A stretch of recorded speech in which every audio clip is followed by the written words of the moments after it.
I mean, the end of my street is the green line.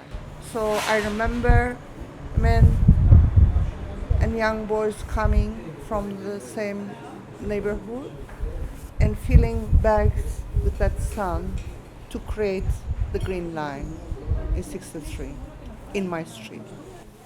I remember I felt awkward to play in the street because at the end of the street was a barricade. And so any uh, bullet could come through and I could get killed or wounded. So I didn't want to play in the street anymore. It's like a block which limits you, uh, which limits not just you but the whole communities. It's like a stumbling block and it's like very outdated because since you can cross, there are leaks and holes that you can cross and you can see, you can be on both sides. What's important is what it represents. It also represents the block in the mentality of the Cypriots. Unless we demolish the block in the minds, in the mentality of Turkish Cypriots, Greek Cypriots, Armenian Cypriots, Maronite Cypriots, we can't have peace on the island. We need to demolish the wall within the minds, and we need to demolish the partition line. I think, the green line is strange for me because it makes me feel sad, but at the same time, I think it's kind of like a source of inspiration for a lot of things. So much poetry has been written about it, about the buffer zone, the dead zone. In Turkish, it translates as the interim zone. I mean, this space that has all these different names.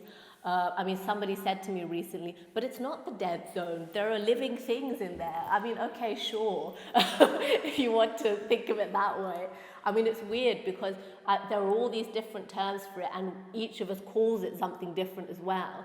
But even for me, because I'm also, I belong to a kind of like a photography club, let's call it.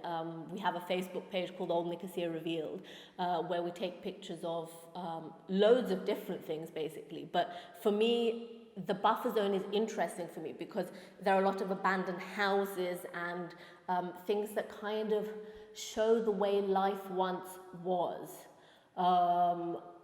If we think about, okay, Varosha is not the buffer zone, but it's kind of in a no-go area.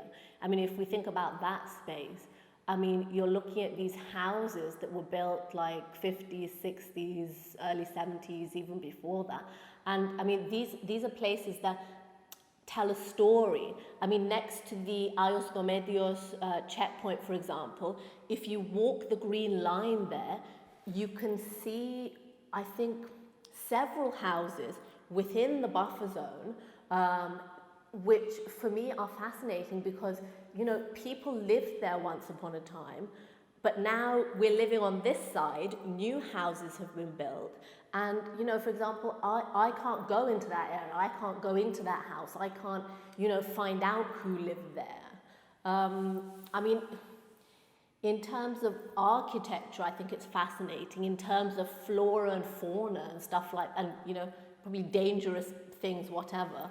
In that sense, I find it fascinating as well. It's a very sad, let's say, byproduct of division, but at the same time, it is kind of fascinating and inspirational.